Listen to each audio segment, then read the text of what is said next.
Technical coaching class के YouTube channel पे मैं सुभाष जयपाल आपका एक बार पुनः स्वागत करता हूं। दोस्तों, अपने जो इलेक्शन थ्योरी का जो केस को स्टार्ट किया था, आज अपने उसकी नेक्स्ट क्लास पढ़ेंगे।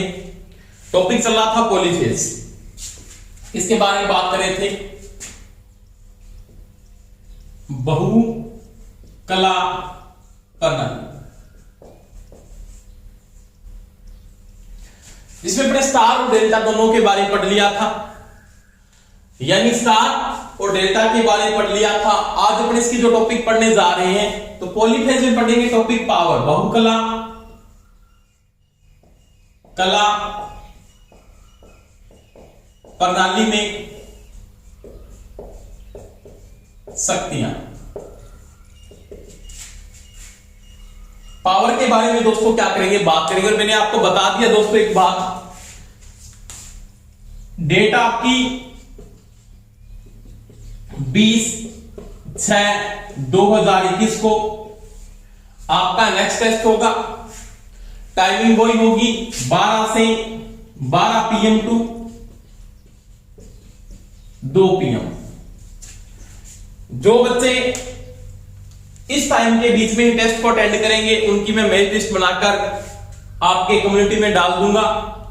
तो सभी बच्चे जितने टॉपिक आपके कवर हुए हैं सभी क्लासें अटेंड करके टॉपिकों को कवर कर लें, अपनी संपूर्ण तैयारी कर लें। और इस क्लास में जो टॉपिक रहेगा, आपके जो टॉपिक है एसी मैंने करवा दिया कंप्लीट पूरा आपको, एसी थ्योरी। डीसी कंप्लीट आपका हो गया था। सामान्य इलेक्ट्रिसिटी मैंने पूरी की पूरी करवा दी आपको। और टॉपिक चल रहा था पॉलीफेज, वो भी आज मैं पॉलीफेज जितना हो गया है उतने में आपके पूरा का पूरे टॉपिक आएंगे। सभी तैयारी कर लें। 20 तारीख को 12 PM टू 2 PM के बीच में आपका टेस्ट होगा। इसमें कम्युनिटी में आपकी लिंक डाल दी जाएगी 12 बजे और 2 PM तक। उसके बाद अगर 2 PM के बाद कोई बच्चा टेस्ट को अटेंड करता है तो उसको मैं मेरिट लिस्ट में शामिल नहीं करूंगा, ये पहले से ही नोट कर लेना दिमाग में। दोस्तों, अपने जो टॉपिक पढ़ने जा रहे हैं उसमें पढ़ेंगे आज शक्तियां, यानी पावर। आपने वास्तविक शक्ति, आभासी शक्ति और प्रतीकात्मक शक्ति मैंने ऐसी थ्योरी में आपको करवा दिया है।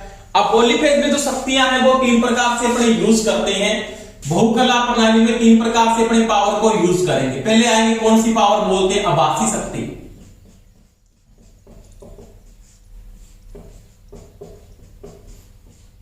जिसको लिखने का प्रतीक होता है PA, अपरेंट पावर।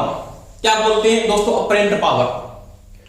इसको एक नाम और से भी जानते हैं, इसको असत्य शक्ति भी कहते हैं। क्या बोलते हैं, असत्य शक्ति। अपरेंट पावर क्या है तो मैंने बताया था इसके अंदर, अगर ये पॉलीफेज है तो 3 कला पर्दाय स्रोत।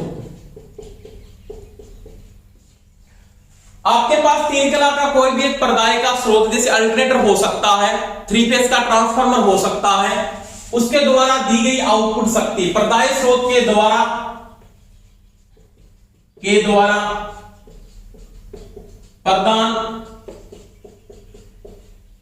प्रदान की गई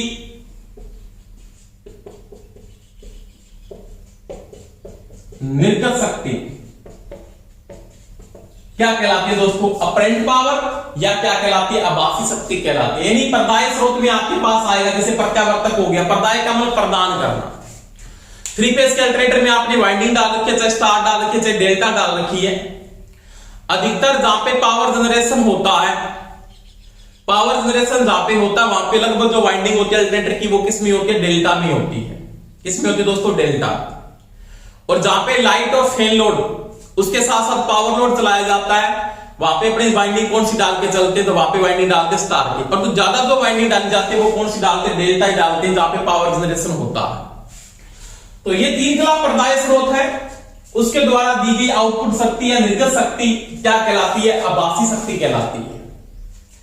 अब ये 3 कला पर्दाय में है, अगर इसको 3 फेज में मेंटेन करें तो अपने 3 फेज के अंदर लेके जाएंगे। सिंगल फेज तो मैंने सिंगल फेज में बता दिया था, अगर 3 कला अल्टरनेटर रहेगा तो 3 कला की देगा। 3 फेज का प्रत्यावर्तक या अल्टरनेटर है या ट्रांसफार्मर है तो वो ट्रांसफार्मर देगा अपने को आउटपुट। तो उसकी वो क्या अपरेंट पावर या उसको आभासी शक्ति या उसको असत्य शक्ति के नाम से जाना जाता है। 2 नंबर बात देखो इसके अंदर, 2 नंबर जो पावर आती है उसको बोलते हैं दोस्तों क्या, वास्तविक शक्ति, इसको सत्य शक्ति के नाम से भी जानते हैं, इसको बोलते हैं सत्य शक्ति। और इसको क्या बोलते हैं, असत्य शक्ति भी कहा जाता है। असत्य पावर होती है ये, असत्य शक्ति, एक ही बात है। अब देखो इसे जो लिखने का प्रतीक है वो होता है पीटी, ट्रू पावर। क्या बोलते हैं, ट्रू पावर, जिसको क्या कहा जाता है, सत्य शक्ति कहा जाता है। ये क्या है, तीन कला प्रदाय में, तीन कला प्रदाय में तीन कला प्रदाय द्वारा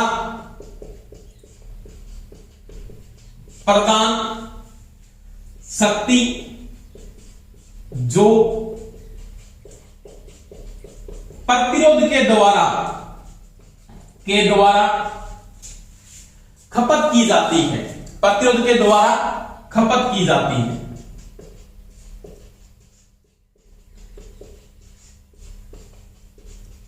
वो क्या कहलाती है दोस्तों, आपकी वास्तविक शक्ति, या उसको बोलते हैं ट्रू शक्ति, या इसको बोलते हैं सत्य शक्ति, एक ही बात है।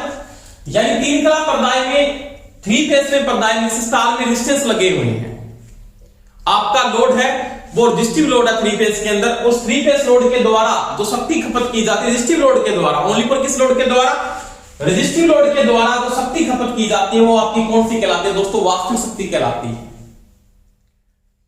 अब रेजिस्टिव लोड कौन कौन से हीटिंग एलिमेंट हो गए, सारे के सारे, जिनमें ओनली पर जो आर की वैल्यू है, आर एक रेजिस्टिव लोड है और आर के द्वारा जो शक्ति खपत की जाती है उसको क्या बोलते हैं दोस्तों, वास्तविक शक्ति, या उसको क्या बोलते हैं, ट्रू पावर, या उसको सत्य शक्ति के नाम से जाना जाता है। 3 नंबर अगर मैं बात करता हूं यहां पे, तो 3 नंबर जो पावर आती है आपके पास वो कौन सी आती है, प्रतिघाती शक्ति।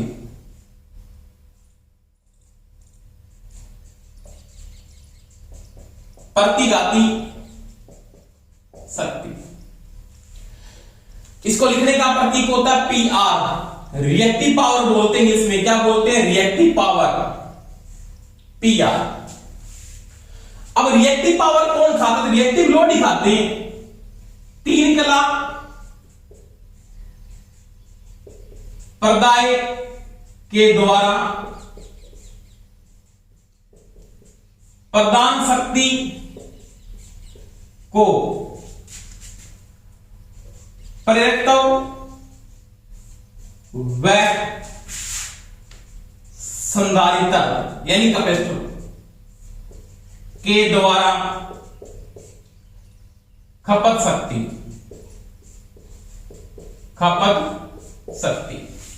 आपकी क्या कहलाती है दोस्तों, प्रतिघाती शक्ति, या उसको बोलते हैं रिएक्टिव पावर। यानी एक नेगेटिव लोड यानी एल लोड और एक कैपेसिटिव लोड के द्वारा खपत की गई शक्ति कौन सी शक्ति कहलाती है, आपकी प्रतिघाती शक्ति, या उसको क्या बोलते हैं दोस्तों, रिएक्टिव पावर कहा जाता है। क्या कहा जाता है, रिएक्टिव पावर कहा जाता है।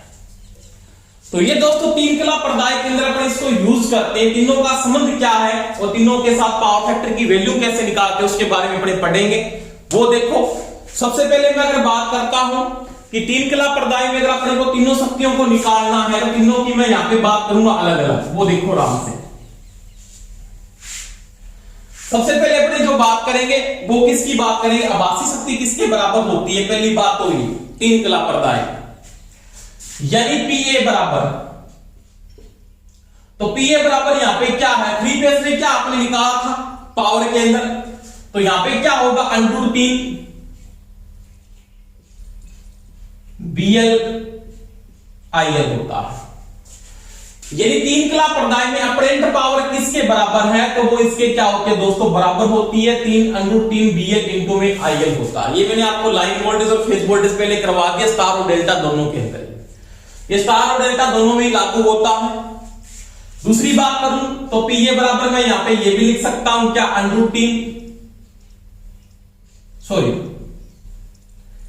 तीन BPH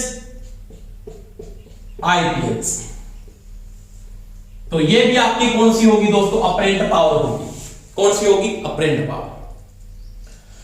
तो ये जो है अपरेंट पावर वो इसके बराबर होती है 3 कला प्रदाय के अंदर। 3 कला प्रदाय की बात कर रहा हूं, सिंगल कला प्रदाय की मैं बात नहीं कर रहा। 3 कला प्रदाय के अंदर अपरेंट पावर किसके बराबर होती है? √3 BL इंटू में क्या होता है दोस्तों? IL होता है। ये 3 BP IP क्या होता है? तो अगर फेज वोल्टेज और फेज करंट के साथ चलते हो आप, अगर आपके पास फेज वोल्टेज आप अगर फेज करंट को लेके चलते हो तो आपके पास क्या आएगा? 3 आएगा। अगर आप लाइन के साथ जा रहे हो तो क्या आएगा आपके पास? √3 आएगा। कनेक्शन चाहे आपके पास यहां पे स्टार का हो, स्टार व डेल्टा दोनों में ये क्या होगी दोस्तों? लागू होगी। चाहे कनेक्शन स्टार का हो और चाहे कौन सा हो आपके पास डेल्टा हो, उसका कोई मतलब नहीं। पावर के दोनों सूत्र सही है, चाहे आप स्टार में लगा दो और चाहे किस में लगा दो, डेल्टा में लगा दो। मात्रक आपको पता है, इसका जो मात्रक होगा मात्रक वो होगा VA छोटी इकाई के अंदर, उससे बड़ी इकाई क्या होगी? KVA, और उससे बड़ी इकाई दोस्तों क्या होगी? वो होगी MVA। क्या होगी? MVA। तो ये आपके पास क्या अपरेंट पावर है, ये आभासी शक्ति इसके क्या होते हैं दोस्तों? बराबर होती है। तीसरी बात, अगर मैं दूसरी बात करता हूं यहां पे, तो आपकी जो वास्तविक शक्ति है या जो ट्रू पावर है वो किसके बराबर है? तो आपने PT बराबर क्या लिखा? ये तो आपने पहले मैंने पढ़ा दिया है। इसमें क्या होता है? √3 BL IL cos phi है, BL IL cos phi है। ये किसके बराबर है? ये आपकी ट्रू पावर या आपकी दोस्तों क्या है? सत्य शक्ति है। अब देखो, इसमें मेरे को इसके बराबर निकालना है तो PT बराबर मैं ये निकाल सकता हूं 3 BPH IPH cos phi। ये किसी रजिस्टिव लोड के द्वारा जो शक्ति खपत की जाती है वो आपकी 3 फेज के अंदर आती है। और इसको आप ये भी लिख सकते हो PT बराबर क्या? कि PT बराबर ये भी लिख सकते हो, क्या लिख सकते हो? PA into cos phi। तो ये भी आपकी कंडीशन बिल्कुल क्या है दोस्तों? सही है।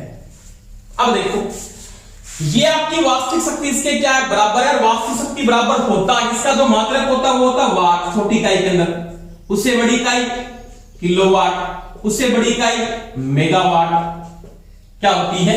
मेगावाट। यानी सिंपल बात है, वोल्ट एम्पियर को अगर cos phi से गुणा करते हुए पावर फैक्टर से गुणा करने के बाद ये वाट बन जाएगा, ये किलोवाट बन जाएगा, ये क्या बन जाएगा?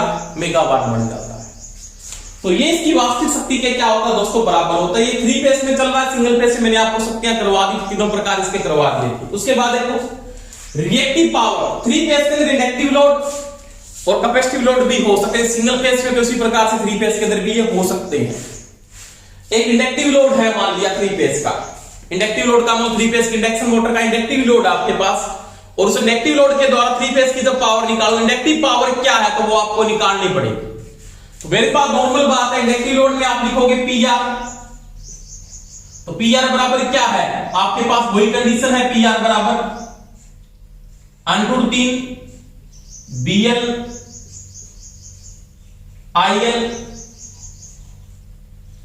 IL sin theta. रिएक्टिव घटक होता है sin थीटा, मैंने आपको पहले ही बता दिया है। ये रिएक्टिव घटक है और ये कौन सा? एक्टिव घटक है। ये चीज का ध्यान रख लेना, रिएक्टिव घटक साइन होता है, एक्टिव घटक कौन सा होता है? कोस होता है। अब देखो PR बराबर मैं ये भी लिख सकता हूं फिर 3 BPH IPH sin थीटा। तो एक ही बात है। तो ये जो पावर है वो कौन सी आपके पास? रिएक्टिव पावर है। इसका जो मात्रक होता है इसको ये लिख सकते हो आप, यहां पे PR बराबर आप ये भी लिख सकते हो ना, क्या? PA into sine theta, PA into sine theta. यानी क्या बोल देता है? अपरेंट पावर को अगर रिएक्टिव घटक से गुणा करोगे तो आपके पास रिएक्टिव पावर आ जाएगी। अपरेंट पावर को अगर आप एक्टिव घटक से गुणा करोगे तो आपके पास क्या आ जाएगी? ट्रू पावर आ जाती है।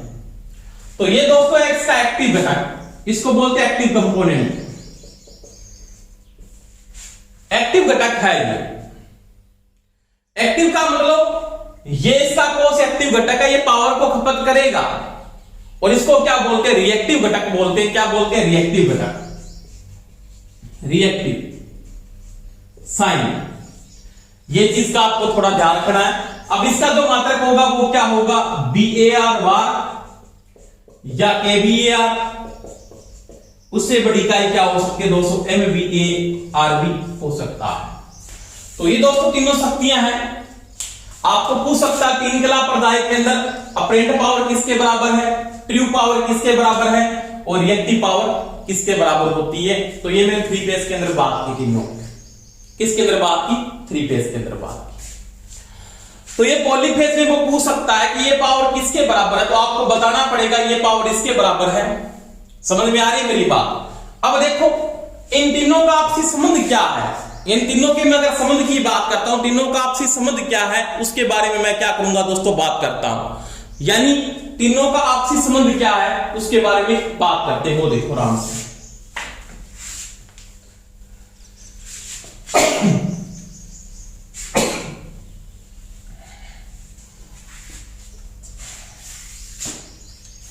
देखो तीनों शक्तियों का अगर संबंध की बात करता हूं, तीनों का आपसी संबंध, तीनों का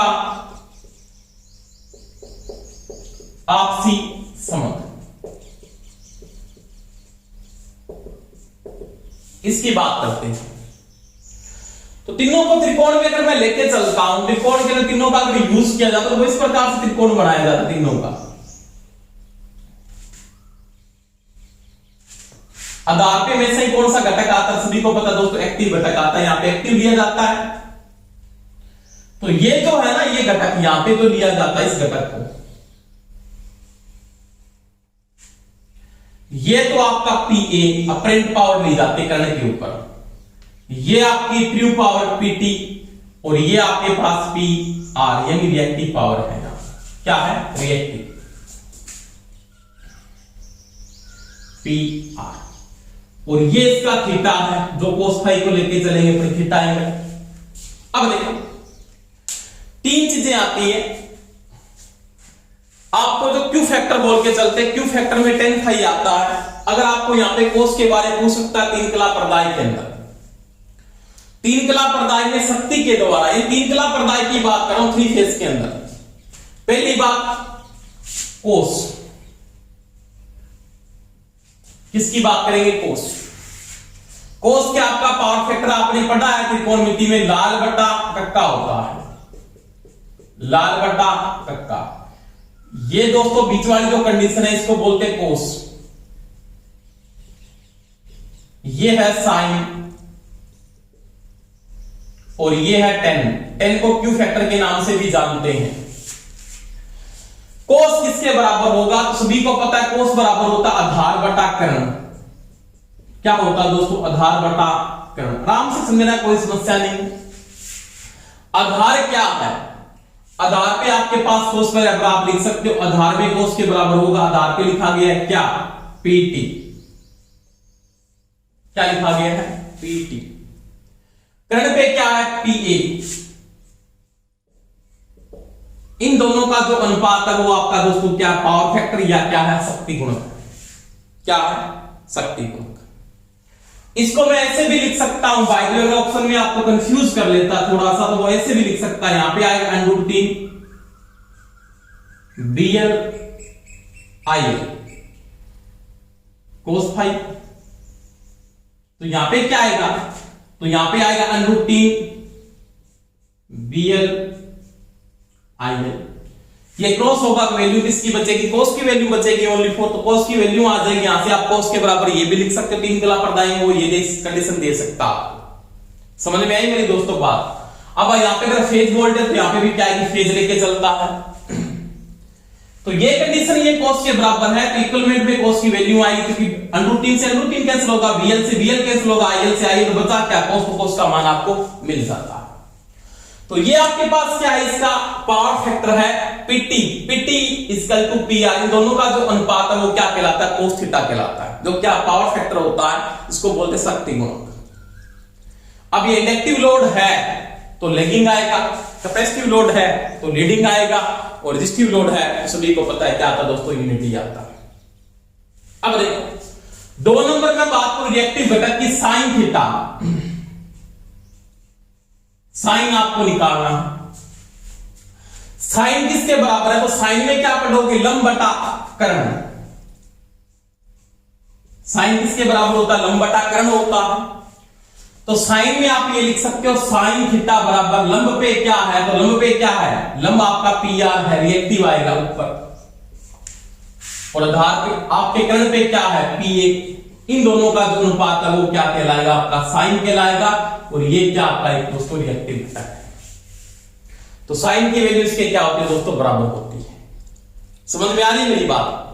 तो कोई समस्या नहीं होनी चाहिए, आप कोई त्रिकोण या कोई कंडीशन आप किसकी निकाल सकते। दूसरी बात मैं करूं यहां पे किसकी, टेन की, जिसको क्यू फैक्टर भी कहते हैं, ध्यान रख लेना है। क्या बोलते हैं क्यू फैक्टर, मैंने करवाया सिंगल फेज में क्यू फैक्टर क्या होता है, क्वालिटी फैक्टर क्या है जो मैंने करवाया। तो टेन इक्वल टू क्या है, तो टेन बराबर क्या है, लंब बटा आधार, क्या है, लंब बटा आधार। तो टेन इक्वल टू क्या लिख सकते हो, क्यू फैक्टर बराबर क्या लिख सकते हो, तो लंब क्या आपके पास पी आर है, आधार क्या है पीटी है, इन दोनों का जो अनुपात है वो आपका क्या कहलाएगा, टेन, इसको अपने क्या बोलते हैं दोस्तों, क्यू फैक्टर भी कहा जाता है। तो तीनों का ये आपसी संबंध है, तीनों का ये आपसी संबंध है। अब देखो इसमें कंडीशन चेंजिंग कर लेता है, कई बार इस कंडीशन को वो ऐसे लिख लेता है, क्या तीनों का संबंध में अगर मैं बात करूं, तीनों का ये भी संबंध आपसी है, क्या है, तो वो देखो आपने पढ़ा है पाइथागोरस प्रमेय के अंदर, आधार स्क्वायर बराबर कर्ण स्क्वायर प्लस में, सॉरी कर्ण स्क्वायर बराबर आधार स्क्वायर प्लस में लंब स्क्वायर, आपके पास क्या होगा, पी ए स्क्वायर बराबर क्या हो जाएगा, आधार स्क्वायर प्लस में लंब स्क्वायर। तो पी ए बराबर क्या होता है, तो पी ए बराबर वो ये भी लिख सकता है पी टी स्क्वायर प्लस में पी आर स्क्वायर का रूट। एक कंडीशन तो आपके पास ये आ जाएगी। दूसरी बात पीटी बराबर क्या लिख सकता है, तो पीटी बराबर ये भी हो सकता है पी ए स्क्वायर, ये इधर आके माइनस का हो जाएगा पी आर स्क्वायर, इसका क्या हो जाएगा, रूट हो जाएगा। तीसरी बात आपको पी आर बराबर पूछ सकता है, तो पी आर बराबर क्या होता है, P A square plus sorry minus किसका आ जाएगा, पीटी स्क्वायर, इसका क्या हो जाएगा, रूट हो जाएगा। तो ये तीनों का आपसी संबंध है, ये भी ऑप्शन में आ सकता है, ये भी आ सकता है ऑप्शन में, आपके पास ये भी आ सकता है, तीनों का ये संबंध है। अब देखो इस कंडीशन को वो इसके अंदर ये भी पुटअप कर सकता है मान, कैसे, इसका मान यहां पे एक बार ऐसे पुटअप कर दिया था, तो आप कंफ्यूज मत हो जाना कि cos फाई बराबर वो ये भी लिख सकता है, बिल्कुल वो लिख सकता है, क्या, तो cos इक्वल टू मेरे पास ये वैल्यू है, ऊपर उसने क्या लिख दिया, पी टी लिख दिया, नीचे क्या लिख सकता है, पी ए की जगह, तो पी ए की जगह मैं क्या लिख सकता हूं, पी ए की जगह मैं ये लिख सकता हूं क्या, पी टी स्क्वायर प्लस में पी आर स्क्वायर का रूट। तो ये भी cos के क्या इक्वलमेंट में बराबर होता है। अगर वो इसको ये लिख सकता है, इसकी जगह भी वो ये पुटअप कर सकता है मान, क्या, sine theta equal to P R बटा में लिख सकता है वो क्या, रूट का निशान पीटी स्क्वायर प्लस में पी आर स्क्वायर, क्योंकि पी ए को हटा रहा है और पी ए को हटा के वो इसकी वैल्यू लिख सकता है, कोई समस्या नहीं होनी चाहिए, कंडीशन भी लिखी जा सकती है। इसमें भी आप लिख सकते हो पीटी बराबर यानी 10 इक्वल टू, मैं ये भी लिख सकता हूं, अगर 10 की इक्विवेलेंट वैल्यू लेके चलता हूं, पीटी की वैल्यू लिख दो 10 बराबर वो ये भी ऑप्शन दे दे, तो कोई समस्या नहीं होनी चाहिए, पी आर बटा पीटी की जगह देखो क्या, पीटी की जगह आपके पास ये कंडीशन है, पी ए स्क्वायर माइनस में पी आर स्क्वायर, इसका क्या कर दो, रूट कर दो, तो ये भी दे सकता है, इसको अपने क्यू फैक्टर या क्वालिटी फैक्टर भी कहा जाता है। तो ये इन तीनों का आपसी क्या दोस्तों संबंध है, इसके बारे में वो लिख सकता है, तो ये कंडीशन भी आपको दे सकता है। अब देखो इन तीनों में अगर मैं बात करता हूं थीटा एंगल के साथ, और एक क्वेश्चन पूछ लेता, बहुत बार क्वेश्चन भी आया पॉलीफेज के अंदर और सिंगल फेज में प्रश्न आया, जो मैंने पिछली वीडियो में भी करवाया था, ये मैं दोबारा रिपीट भी कर रहा हूं, देखना थोड़ा सा आराम से, कोई समस्या है तो सर मेरे को बता सकते हो, सर ये हमारी समस्या आ रही है। जैसे इसने ये प्रश्न पूछ लिया कि तीन शक्तियां मेरे को, तीनों में से कोई भी संबंध अगर अपने को पूछ रहा है तो आपके कोई भी समस्या नहीं होनी चाहिए। कैसे, जैसे ये कंडीशन आती है इनकी,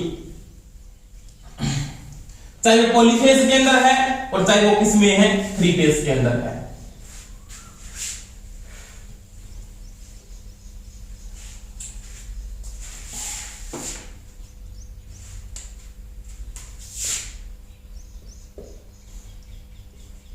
एक नंबर को यहां पे भी लेता संबंध।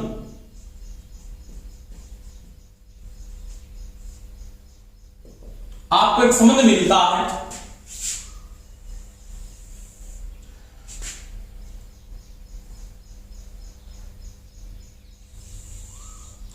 दो नंबर में बात करता हूं यहां पे उस समय कोस का मान कितना होगा, यानी पावर फैक्टर कितना होगा उस समय। तीसरी बात यहां पे कला कोण,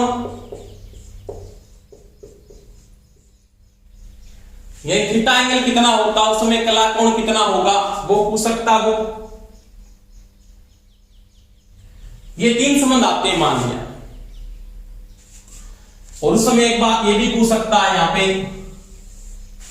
कि लोड यानी भार किस प्रकार का, उस समय लोड किस प्रकार का, तीन संबंध पूछ सकता है। पहला संबंध इसका ये आता, मान लिया आपको ये देता कि पीए का मान पीटी के बराबर है। एक नंबर कंडीशन आपको ये बोलता है कोई, देखो मैंने तीनों का संबंध आपको करवाया है। पीए बराबर था पीटी स्क्वायर प्लस में पी आर स्क्वायर का रूट था। अब अगर ये बोलता है कि पीए का मान पीटी के बराबर, इसका मतलब पी आर का मान तो क्या है दोस्तों, जीरो है। इंडक्टिव लोड क्या है, जीरो है। अगर इंडक्टिव लोड जीरो है ना, तो आपके पास कोस फाई बराबर क्या होता है, तो कोस फाई बराबर आपने पढ़ा था पीटी बटा में पीए, पीटी बटा में पीए, यही होता है। वास्तविक शक्ति बटा बाह्य शक्ति का अनुपात पावर फैक्टर है। इन दोनों का मान अगर बराबर है तो पावर फैक्टर की वैल्यू क्या आएगी दोस्तों, वो आएगी यूनिटी, यानी एक आएगा पावर फैक्टर। जब पावर फैक्टर का मान एक होता है तो कला कोण दोस्तों होता है 0 डिग्री, कितना होता है, 0। भार कौन सा होगा, तो यहां पे जो भार होगा वो होगा शुद्ध रेजिस्टिव लोड यानी शुद्ध प्रतिरोधी लोड होगा, शुद्ध प्रतिरोधी भार। एक बात यहां पे ये भी होगी उस समय क्या, इस अवस्था के अंदर जो पीआर का मान होगा या रिएक्टिव जो पावर होगी पीआर, किसकी बात करेंगे, पीआर का जो मान होगा वो होगा 0, यानी क्या होगा दोस्तों, 0 होगा। क्या होगा, 0 होगा। 2 नंबर कंडीशन देखो इसकी, अगर आपने को ये बोलता है कि पीए बराबर आपके पास पीआर हो जाता है, हो सकता है दोस्तों, जब पीए का मान पीआर के बराबर है तो इसका मतलब यही हुआ कि पीटी ट्रू पावर नहीं है। ट्रू पावर का मान क्या है, 0 है, क्योंकि आपने भी बात की थी कि पीए बराबर क्या है, तो आपने पढ़ा था पीटी स्क्वायर प्लस में पीआर स्क्वायर, इन दोनों का रूट। इसका मान इसके बराबर है, जिसका स्क्वायर आउट रूट ऑफ जाएगा, जिसका मान क्या है, 0 है। क्या है, 0 है।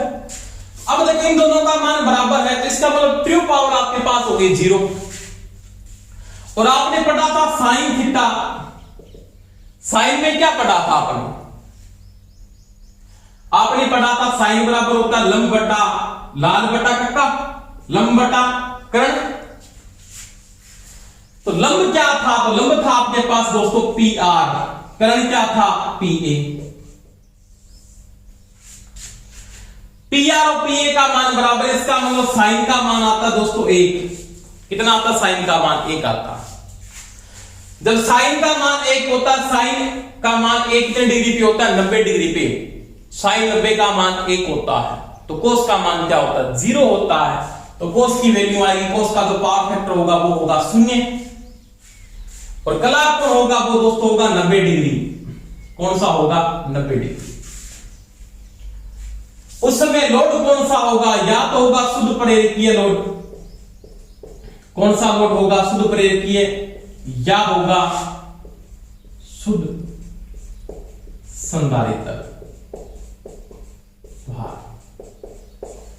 समझ में आई मेरी दोस्तों बात। ये दे सकता आपको इस कंडीशन में शुद्ध प्रेरकीय लोड होगा या कौन सा होगा, शुद्ध कैपेसिटिव लोड होगा। इस कंडीशन के अंदर देख लेना, थोड़ी सी बात होगी ये कि उस समय क्या होगा, पीटी का मान ट्रू पावर होगी वो क्या होगी, उस समय 0 होगी। ये भी ध्यान रखना इसके साथ, ट्रू पावर क्या होगी, 0 होगी। 3 नंबर देखो कि मान लिया कि पीए का मान पीआर के बराबर हो जाता है, सॉरी ये तो लिख दिया ना, पीटी का मान पी आर के बराबर हो जाता है। पीटी मतलब ट्रू पावर, रिएक्टिव पावर के बराबर हो जाती है। तो दोस्तों देखो पॉलीफेज के अंदर आपके पास क्या है, दो बातें मैं लिख रहा हूं यहां पे नीचे, पहले समझा देता हूं। पी टी बराबर है आपके पास √3 बीएल आईएल कोस फाइ, पॉलीफेज के अंदर। और पी आर बराबर क्या है, √3 बीएल आईएल कोस फाइ। इसका मतलब ये इसके बराबर है, ये इसके बराबर है, ये इसके बराबर है। इसका मतलब साइन थीटा भी है। इसका मतलब साइन थीटा का मान कोस थीटा के बराबर होना चाहिए। साइन थीटा का मान कोस थीटा के बराबर हो जाए, उस समय पी टी का मान पी आर के बराबर हो सकता है। कैसे? तो दोस्तों आपने पढ़ा होगा कि मैंने पिछले वीडियो में भी बताया होगा आपको कि साइन, अगर आप बात करते, जैसे आपने पढ़ा है साइन का मान, मैं लिख देता हूं थोड़ा सा आराम से बोर्ड पे देखना, आप कोई समस्या है तो मेरे को बता सकते हो। आप देखो sine 0 degree, 30 degree, 45 degree, 60 degree और 90 डिग्री। यहां पे साइन का मान लिख रहा हूं, साइन थीटा 0 का मान 0, 1/2, 1/√2, √3/2 और यहां पे होता है 1। इसके बाद कोस का मान साइन का उल्टा होता है, इसका 1, √3/2, √3/2, 1/√2, 1/2 और यहां पे क्या होगा, 0 होगा। देखो यहां पे ये जो 45 डिग्री का एंगल बन रहा है यहां पे, वहां पे कोस का मान और साइन का मान क्या है दोस्तों, बराबर है। क्या है? साइन का मान और कोस का मान बराबर है। तो साइन का मान और कोस का मान बराबर होगा तो ट्रू पावर रिएक्टिव पावर की क्या होगी, बराबर होगी। तो मैं इस समय क्या होगा, जो एंगल बन रहा है वो एंगल तो आपको पता है, पावर फैक्टर का मान आएगा वो कितना आएगा, 1/√2 का जो मान होता है वो होता है 1.707, या इसको आप 1/√2 भी लिख सकते हो, एक ही बात। ये पावर फैक्टर आएगा आपका। एंगल आएगा वो आएगा 45 डिग्री। कितना आएगा, 45 डिग्री। लोड कौन सा हो सकता है, लोड कोई भी लोड हो सकता है, वो शुद्ध लोड तो नहीं है। या तो वो क्या होगा, आरएल लोड है, या आरसी है, या आरएलसी है। सीरीज का भी हो सकता है, सीरीज या समांतर, दोनों भी हो सकते हैं भाई। समझ में आई मेरी बात? और उस समय आपको क्या निकालना पड़ेगा, एपरेंट पावर का जो संबंध होगा वो इसके बराबर आएगा। उस समय पी ए बराबर ये लिखा जाएगा, पीटी स्क्वायर प्लस में पी आर स्क्वायर का रूप होगा। इसका मतलब तीनों शक्तियों का मान इसमें आएगा ही आएगा। ये संबंध है। और इस अवस्था में एक कंडीशन और भी आ सकती है, अनुनादी, आरएलसी अनुनादी हो सकता है भार, चाहे वो सीरीज का होगा और चाहे किसका होगा, पैरेलल का होगा। तो ये तीनों का संबंध है, ये दोस्तों ध्यान से पढ़ लेना। ये क्वेश्चन पूछा था उनकी बार भी एक परीक्षा में, पेपर में पर्सन ये आया हुआ है कि पिट्टी का मान जब पी आर के बराबर होता तो पावर फैक्टर की वैल्यू क्या होती है। ये पूछा तो इसमें ऑप्शन ये सही था। ये पूछे तो बता सकते हो, ये पूछे तो बता सकते हो। तीनों में आपके कोई समस्या नहीं होनी चाहिए। तो ये दोस्तों 3 फेज के अंदर पॉलीफेज है। पॉलीफेज में 3 फेज को अगर आप लेके चलते तो उसका ये संबंध है। इन संबंधों के बारे में वो कोई भी क्वेश्चन आपको पूछ सकता है। किसी प्रकार से क्वेश्चन पूछे तो आप उस क्वेश्चन का हल करके बता सकते हैं। समझ में आई दोस्तों मेरी बात? इसके बाद एक अपने बात करते हैं, जैसे अपने कोई क्वेश्चन पूछ लेता है, क्वेश्चन पूछा कि तीनों पावर ज्ञात कीजिए, किस प्रकार से पावर को ज्ञात करते हैं उसकी बात करते हैं। वो देखो अपने आराम से देखो दोस्तों, इसका एक क्वेश्चन कर रहे हैं, उसके बारे में देखना आराम से। कोई समस्या तो मेरे को बता सकते हैं, कोई समस्या नहीं आनी चाहिए आपकी।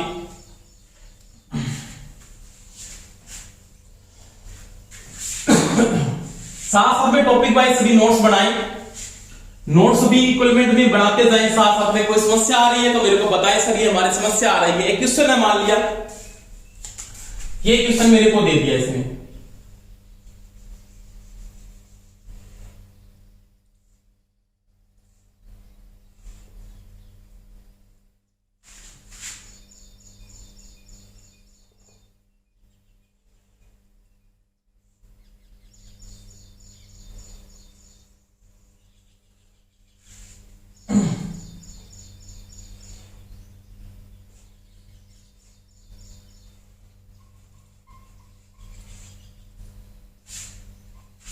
ये एक लोड जुड़ा हुआ है,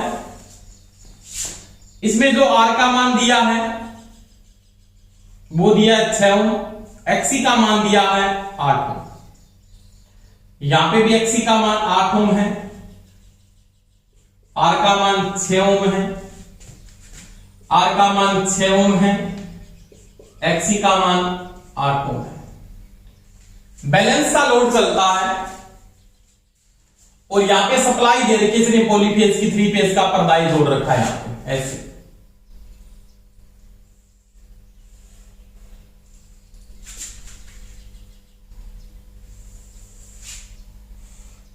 ये सप्लाई दे रखी है, इसका मतलब मान लिया यहां से आर फेस आ रहा है,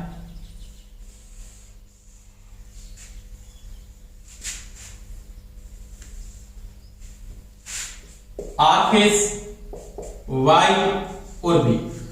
बैलेंस का लोड होगा तो यहां पे अपने आप क्या बन जाएगा दोस्तों, न्यूट्रल यानी क्या बनेगा, उदासीन बनेगा, और उस अवस्था में आपने पढ़ा आई इक्वल टू क्या होगा, 0 होगा। ये मैंने बता दिया। यहां पे 400 वोल्टेज की सप्लाई है, कितनी है, 400 वोल्टेज। प्रश्न क्या पूछ रहा है, पहले इसमें पूछ रहा है कि लाइन धारा ज्ञात कीजिए, इसकी मान ली एक, तो समझ में आई मेरी बात, और तीनों शक्तियों की गणना कीजिए, यानी पीए निकालना है, पीआर निकालना है, और क्या निकालना है, पीटी यानी पी पावर निकाल, तीनों पावर आपको ज्ञात करनी है। तो कोई समस्या नहीं होनी चाहिए दोस्तों। सबसे पहले आप यहां पे क्या करोगे, इसकी फेज वोल्टेज को निकाल सकते हो, फेज वोल्टेज की वैल्यू आपको निकालनी पड़ेगी, उसके द्वारा आप बाद में इसका करंट निकाल लोगे। क्या निकाल लोगे, करंट, यानी फेज वोल्टेज का मान कितना आ रहा है उसका मान। सबसे पहले प्रत्येक का मैं इंपीडेंस निकाल लूंगा Z, इसका Z क्या है प्रत्येक का, तो Z बराबर RL सीरीज है, इसका मतलब Z बराबर आपने पढ़ा है R स्क्वायर प्लस में x स्क्वायर का रूट होगा। R का मान आपको पता है कितना, अच्छा है, स्क्वायर 36, 8 की स्क्वायर 64, दोनों का जोड़ 100, 100 का रूट होता 10 ओम, तो इसका इंपीडेंस आ रहा है 10 ओम। कितना आ रहा है, 10 ओम। अब देखो इसको जब आप ये हल करते हो तो आपके पास इंपीडेंस आने के बाद मेरे को निकालना है BL बराबर होता है √3 BPH, किसके अंदर, स्टार कनेक्शन में। ये आपने पढ़ा, IL बराबर IPH होता है, होता है। आपको जब BPH निकालना है तो BPH बराबर मैं लिख सकता हूं BL बटा में √3, BL का मान 400 बटा में √3, ये इसका क्या आ जाएगा दोस्तों, BPH आ जाएगा। क्या आ जाएगा, BPH, यानी जो BPH का जो मान आएगा वो कितना आएगा, तो वो आएगा आपके पास कितना, 400 बटा में √3, तो ये BPH आ गया। BPH आने के बाद आप इसका IPH निकालोगे, तो IPH बराबर क्या है, IPH बराबर क्या है, BPH बटा में Z। BPH क्या आपके पास, तो BPH का मान आपने निकाला है कितना, 400 बटा √3 नीचे आ जाएगा, और Z का मान आपने निकाला 10, तो ये कट जाएगा, तो ये आ जाएगी 40 बटा √3 एम्पियर, ये इसका करंट आ जाएगा। अब IPH आ गया आपके पास और BPH का मान भी आपको मिल गया, दोनों का मान है आपके पास। IL का मान निकाल सकते हो, यहां पे IL का मान IPH के क्या होता है, बराबर होता है, यानी जो IL का मान है वो क्या, किसकी वैल्यू है आपके पास, IPH की वैल्यू है। कि 3 फेज में आपने पढ़ा है BL बराबर क्या होता है, वो होता है BPH, BL बराबर BPH स्टार कनेक्शन के अंदर, सॉरी IL बराबर क्या होता है, IPH होता है, किस कनेक्शन में, स्टार कनेक्शन में, डेल्टा में होता है BL बराबर BPH, सॉरी IL का मान IPH के क्या बराबर है। अब देखो मेरे को क्या निकालना, तीनों पावर निकालने को कोई समस्या नहीं है मेरी। सबसे पहले मैं क्या निकालूंगा, इसकी अपरेंट पावर PA निकाल लेंगे। क्या निकाल लेंगे, PA। तो PA बराबर आप ये लिख सकते हो क्या, 3 BPH IPH लिख सकता हूं ना, बिल्कुल लिख सकता हूं। देखो 3 BPH का मान आपने निकाला है 400 बटा √3,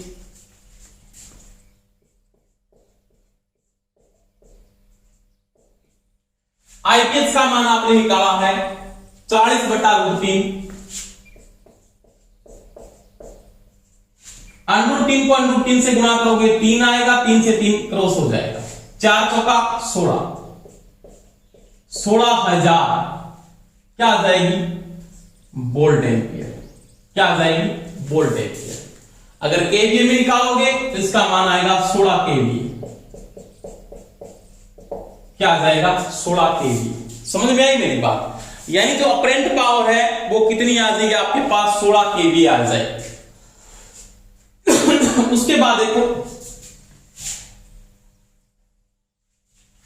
उसके बाद जो मेरे को वैल्यू निकालनी है, किसकी वैल्यू ज्ञात करनी है, उसके बाद मेरे को निकालना है यहाँ पे ट्रू पावर। यानी ट्रू पावर की वैल्यू कितनी आ रही है उसका मान मेरे को ज्ञात करें। ट्रू पावर कितनी है, यानी लिख सकता हूं क्या, पीटी। पीटी का मतलब यहाँ पे क्या है, इसकी ट्रू पावर है। क्या है ट्रू पावर। यानी ट्रू पावर का मान कितना होगा तो वो मेरे को यहाँ पे ज्ञात करना। ट्रू पावर बराबर क्या होता, तो आप लिख सकते हो ना 3 बीपीएच आईपीएच कोस फाई। तो कोस आप यहां पे निकालो पहले से। कोस का मान क्या आपके पास, कोस बराबर R/Z सीरीज है ना। R का मान कितना आपके पास 6/10 यानी 0.6 लीडिंग आएगा, क्योंकि R से सर्किट आई, लीडिंग आएगा ना, बिल्कुल आएगा। तो पीटी बराबर मैं ये भी लिख सकता हूं क्या, इसका मान है ना, इन दिनों का हल तो आपने निकाला था, कितना आ गया 16,000। कोस फाई का मान कितना आपके पास 0.6, 16 की 96, तो ये आ जाएगा 9600 वाट। क्या आ जाएगा 9600 वाट। और अब ये 9600 वाट है, इसकी क्या होगी ये true power. Sorry, true power का मतलब इसकी क्या है, ये सत्य शक्ति है। यानी आपके पास जो ट्रू पावर है वो कितनी आ रही है, वो आ रही है 9600 वाट। इन तीनों का मैंने हल करके आपको पहले यहां पे बता दिया था। अब देखो, इसके बाद आपको निकालनी है रिएक्टिव पावर। क्या निकालनी है, रिएक्टिव। रिएक्टिव में आपको साइन थीटा लेके आना है। तो साइन थीटा का मान आप निकाल सकते हो। साइन थीटा बराबर क्या होता है, तो साइन में आपने पढ़ा है क्या, आपके पास क्या होता है, साइन बराबर लाल बटा का लंब बटा। यानी आपके पास तो पावर तो है नहीं, पावर नहीं है तो आप तीनों के संबंध से निकालो, चाहे उस पे से तीनों के संबंध से आप निकाल सकते हो। यानी क्या लिख सकते हो आप, पीआर बराबर आप लिख सकते हो पीटी पीए स्क्वायर माइनस में पीटी स्क्वायर का रूट। तो इससे आपके पास क्या आ जाएगी, पीआर आ जाएगी। तो पीए आपके पास पता है, ये पीए कितना आपके पास 16,000 माइनस में 96,000 का स्क्वायर करके आप पीआर की वैल्यू निकाल सकते हैं। इस प्रकार से कोई भी क्वेश्चन आपको दिया है तो उस क्वेश्चन को आप दोस्तों हल कर सकते हो। दोबारा मैं रिपीट कर रहा हूं, आपने यहाँ पे लिखा बीएल बराबर √3 बीपीएच होता है, क्योंकि स्टार कनेक्शन में होता है। आपने यहाँ पे बीपीएच का मान निकाल लिया, बीपीएच के बाद आपने आईपीएच की वैल्यू निकाल ली, आईपीएच के बाद आपने कोस का मान निकाल लिया। तो आपने पीए बराबर लिखा 3 BPH IPH cos phi. BPH का मान ये, आईपीएच का मान ये है। इसको हल कर दिया, आंसर आ गया 16 केवीए। अब इसको आगे हल किया तो आपके पास ट्रू पावर, इसको आगे हल करोगे तो आपके पास रिएक्टिव पावर आ जाएगी। तो इस प्रकार से कोई भी क्वेश्चन पूछे तो आप उसका आंसर दे सकते हो। तो धन्यवाद दोस्तों, आज अपने इस टॉपिक में इतना ही पढ़ेंगे। तो सभी टॉपिक वाइज के नोट्स बना लें, और कोई समस्या आ रही है तो मेरे को कमेंट करके बता सकते हो सर हमारी ये समस्या आ रही है। धन्यवाद, thank you, best of luck, जय हिंद।